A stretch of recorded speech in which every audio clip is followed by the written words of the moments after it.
একটি দল কথাই বলে আমরা সংস্কার চাই, আবার সংস্কারের ঐক্যমত্যে বাস্তবায়ন করতে গেলে প্যাঁচ লাগাই দেয়। শুরু থেকেই যখন তারা সময় যাপন করছিল সেটাও আমরা বুঝেছিলাম, কিন্তু আমরা ধৈর্য ধরেছিলাম এই জন্যেই।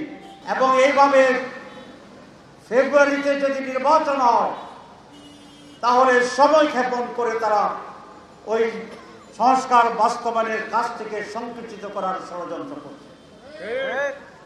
জনগণ বুঝে, যদি জনগণ ফাইনালি দেখে যে সংস্কার আর হচ্ছে না, তাহলে সংস্কারকে করার জন্য, সরকারকে বাধ্য করার জন্য যেভাবে মাঠে নেওয়া দরকার আমরা সেভাবে মাঠে নামব জনগণের সাথে।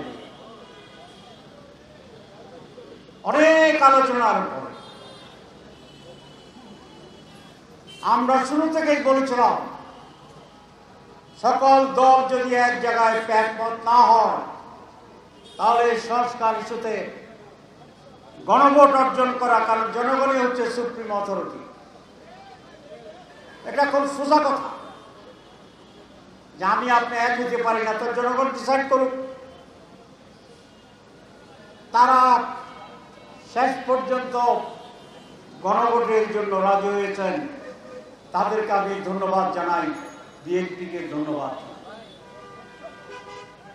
কিন্তু যে কৌশলটা তারা করেছে, মানতে মানতে মানতে মানতে 2.5 মাস সময় কাটিয়ে দিয়েছে। এটা আমরা বুঝি, এটা যে সময় ক্ষেপণের টেকনিক, এটা আমরা বুঝি।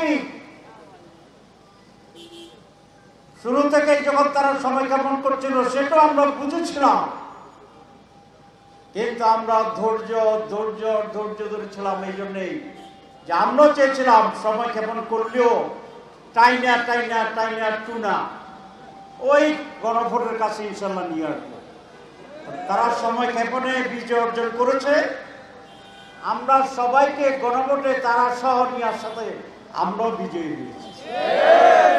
গণভোট এখন সকলে ঐক্যবদ্ধ একটি সিদ্ধান্ত, কিন্তু এখনো একটু প্যাঁচ খেলার চেষ্টা করতেছে। সেটা হচ্ছে বলছে যে গণভোট এবং জাতীয় ভোট একসাথে হইতে হবে।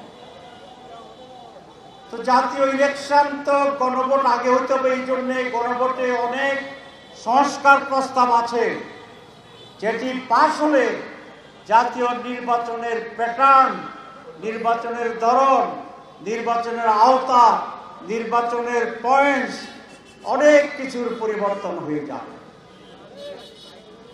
তারা একমত হয়ে জনচাপে, জনরোষের ভয়ে গণভোটে একমত হয়ে বাধ্য হইয়া আবার ওইটাকে নিয়ে এখানে প্যাঁচ করার চেষ্টা করছে। একসাথে যদি গণভোট এবং জাতীয় নির্বাচন হয় তাহলে অনেকগুলো সমস্যা।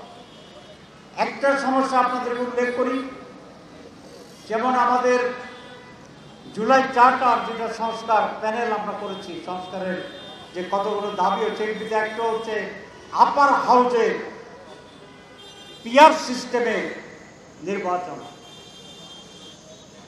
জনগণের পিআর, পার্লামেন্ট মেম্বারদের পিআর।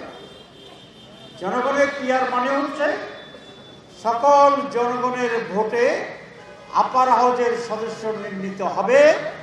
যে দল যে পার্সেন্টেজ ভোট পাবে সেই দলের সেই পার্সেন্টেজের মেম্বার অফ আপার হাউস নির্বাচিত হিসাবে নির্ধারিত। এখন এটা যদি নির্বাচনের আগে না হয় তাহলে নির্বাচনের আপার হাউসের যে একটা ব্যালট থাকবে, লোকদের নাম থাকবে, সেটা করা সম্ভব নয়। তারা যুক্তি দিচ্ছেন যে পার্লামেন্ট নির্বাচনে যে ভোট হবে, যদি আপার হাউস সেই পার্লামেন্টের পরে অ্যাপ্রুভাল পেয়ে যায় জনগণের, তাহলে সেই হারে আপার হাউসের মেম্বার নির্ধারিত হবে। তাহলে ভোট হয়ে যাবে আগে, নির্ধারণ হবে পরে। যদি আপার হাউস পাস না করে গণভোটে, তো তাহলে তার আপার হাউস হওয়ার সুযোগ আর থাকবে না। এইরকম একটি জন্মের আগে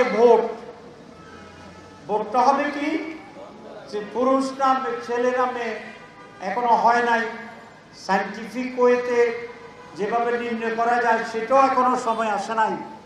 এই সময় যদি আপনি ভোট করেন যেটা ছেলে হবে না মেয়ে হবে, এই ভোটটা সঠিক হবে?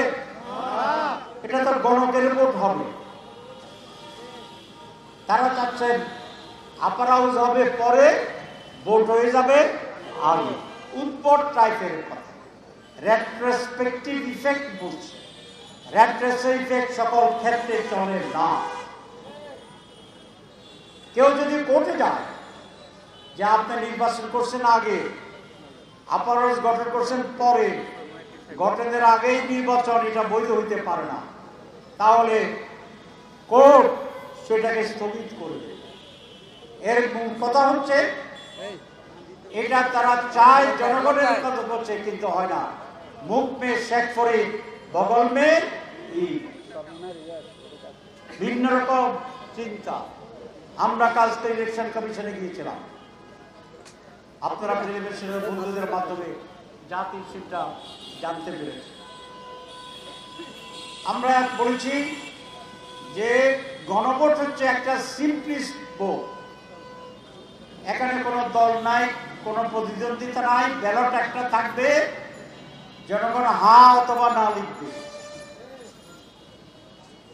আমাকে প্রশ্ন করা হয়েছিল সেখানে এবং সাংবাদিকেরা, যে সময় আছে এটা কি সম্ভব? বাংলাদেশের ইতিহাসে একটি গণভোট হয়েছিল 21 দিনে, আর একটি গণভোট হয়েছিল মাত্র 17 দিনে, এবং 17 দিন 21 দিনের নির্বাচনের গণভোটে আজ পর্যন্ত কেউ কোনো প্রশ্ন তুলেনি।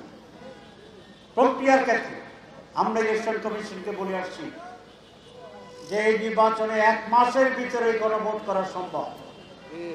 যদি আজকে হচ্ছে অক্টোবরের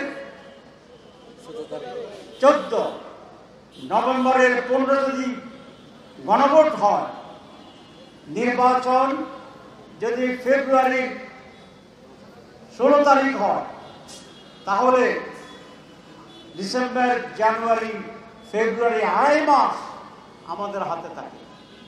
একটি নির্বাচন আগে থেকে প্রস্তুতি চলছে, 2.5 মাস পরে আরেকটি নির্বাচন, এখানে ভেজালের কিছু নাই।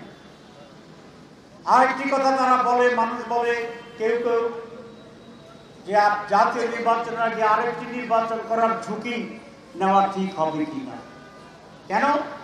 যে এই নির্বাচন নিয়ে যদি ঝামেলা তৈরি হয়, ম্যানেজমেন্ট ঠিক না হয়, যদি হজবরল হয়ে যায়, তাহলে তো মানুষের আস্থা কমে যাবে, জাতীয় নির্বাচন ক্ষতিগ্রস্ত হতে পারে।